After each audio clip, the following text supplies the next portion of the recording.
কেন বাংলাদেশে দাবি করা হয় না? এই যে বাউল ফকির যারা আছে, মমতাজ আপনাদের পার্লামেন্টের সদস্য ছিল, ও কি গান করতো? ও বলতো বাবার এই কোরআন হচ্ছে 90 পারা। এই যত বাউল ফকির আছে গাঞ্জাখোর, ওরা কি বলে যে আরে তোমরা মৌলভী সাহেব তোমরা 30 পারা কোরআন নিয়ে নটর বটর করো, আরে কোরআন তো টোটালে 90 পারা। কত পারা? 90 পারা। আরে 30 পারা জাহেরি আর 60 পারা বাতেনি। ওই 60 পারা নাকি হুজুরদের কাছে নাই, সব গাঞ্জাখোরদের কাছে আছে। কেন বাংলাদেশে দাবি করা হয় না? এই যে বাউল ফকির যারা আছে, মমতাজ আপনাদের পার্লামেন্টের সদস্য ছিল, ও কি গান করতো? ও বলতো বাবার এই কোরআন হচ্ছে 90 পারা, 30 পারা জাহেরি আর 60 পারা বাতেনি। আছে না? না কথা বলেন। এই যত বাউল ফকির আছে গাঞ্জাখোর, ওরা কি বলে যে আরে তোমরা মৌলভী সাহেব তোমরা 30 পারা কোরআন নিয়ে নটর বটর করো, আরে কোরআন তো টোটালে 90 পারা। কত পারা? 90 পারা। আরে 30 পারা জাহেরি আর 60 পারা বাতেনি। ওই 60 পারা নাকি হুজুরদের কাছে নাই, সব গাঞ্জাখোরদের কাছে আছে। তার মানে পরোক্ষভাবে তারা কি বলতে যাচ্ছে? যে সম্পূর্ণ কোরআনটা আমাদের কাছে আসেনি, কমপ্লিট দিন আসেনি। এমনকি শিয়ারা মনে করে, যারা আহলে তাশাইয়্যু শিয়ারা মনে করে যে কোরআন মাজিদ মূলত আল্লাহ নাজিল করেছিলেন আলী বিন আবি তালেবের কাছে, কিন্তু ফেরেশতা জিবরিল ভুল করে ওটা আল্লাহ নবীর ঘরে নিয়ে এসে দিয়ে দিয়েছে। তাফসীরে কুম্মি সূরা নাহল আয়াত নাম্বার সূরা হিজরের 9 নম্বর আয়াতে তাফসীর করতে গিয়ে শিয়ারা এই কথা লিখে রেখে দিয়েছে। এবং তারা বলছে যে এই জন্য 30 পারা মুহাম্মদ সাল্লাল্লাহু আলাইহি ওয়াসাল্লামকে আল্লাহ কোরআন দিয়েছে, 60 পারা দিয়েছে আলী বিন আবি তালেবের সিনাতে। আর আলী বিন আবি তালেব থেকে পেয়েছে আহলে বায়তরা, তারপর পেয়েছে 12 ইমাম, তাদের কাছে 60 পারা কোরআন আছে।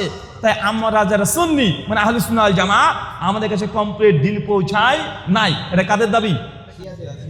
শিয়ারাও দাবি করে যে কোরআন মাজিদ আমাদের কাছে সম্পূর্ণ আসেনি, ওই আহলে বায়তের মধ্যে সীমাবদ্ধ থেকে গেছে। তার মানে এটা একটা অভিযোগ না, অ্যালিগেশন না, যে দিন আমাদের কাছে কমপ্লিট না আসে। এটা তো মারাত্মক পর্যায়ের ব্যাপার হয়ে যায়। তো এই ব্যাপারেও আল্লাহ নবী আলাইহিস সালাম স্পষ্ট হাদিস আছে যে দিন আমাদের কাছে কমপ্লিট এসেছে, সম্পূর্ণ এসেছে। একজন দুইজন নয়, 10,000 সাহাবীদের সাক্ষ্য আছে, একজন দুইজনের নয়। সহিহ বুখারী কিতাবুল হাজ হাদিস নম্বর 1741। আল্লাহ নবী আলাইহিস সালাম বিদায় হজ্জের ভাষণ দিচ্ছেন। ভাষণ দেওয়া যখন শেষ হয়ে গেছে, আল্লাহ নবী তখন সঙ্গে সঙ্গে সাহাবীদেরকে লক্ষ্য করে বলছে, আলা হাল বাল্লাগতু, আমি কি তোমাদের কাছে পৌঁছে দিয়েছি? আল্লাহ যে রিসালাতের দায়িত্ব দিয়েছে সম্পূর্ণ কমপ্লিট পৌঁছেছি।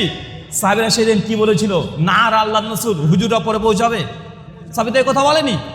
সাহাবীরা বলছে না ইয়া রাসূলুল্লাহ, জি আল্লাহর নবী, আল্লাহ যে দায়িত্ব আপনাকে দিয়েছে সেই দায়িত্ব কমপ্লিট আপনি আমাদের কাছে পৌঁছে দিয়েছেন।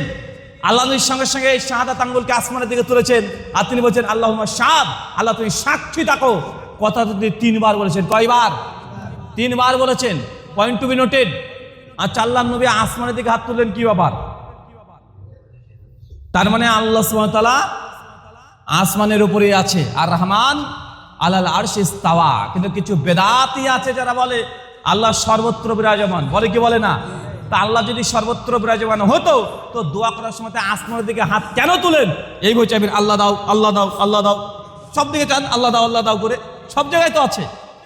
আর আল্লাহ নবী বিদায় হজ্জের ভাষণে এই কথা বলেই বলছেন আল্লাহুম্মা শাহাদ, আল্লাহ তুই সাক্ষী রাখো। আমার উম্মত সাক্ষী দিচ্ছে যে আমি দাওয়াতের ক্ষেত্রে, দিন প্রচারের ক্ষেত্রে কোনো গাফিলতি করিনি। তুই যা দায়িত্ব দিয়েছো আমি সম্পূর্ণ কমপ্লিট করে দিয়েছি।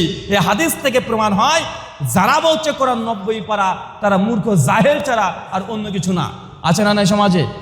আছে না নাই? তারপরে 3টে জিনিস স্পষ্ট হয়ে গেল। এখন আপনি একবার চিন্তা করে দেখেন তো ভাইজান, তাহলে বেদাতে হাসার, নতুন আমল করার, নতুন কোনো ইবাদত ঢোকানো শরীয়তে জায়েজের কোনো জায়গা, কোনো একটু মানে মানে সুয়ের মতো কোনো ছিদ্র আছে? একদিন তৈরি করা আল্লাহর কাজ, আল্লাহ কাউকে শরীক নেন না। এই একটা কথাতেই বেদাতে হাসানার যে দুর্গ এটা ভেঙে চৌচির হয়ে যায়।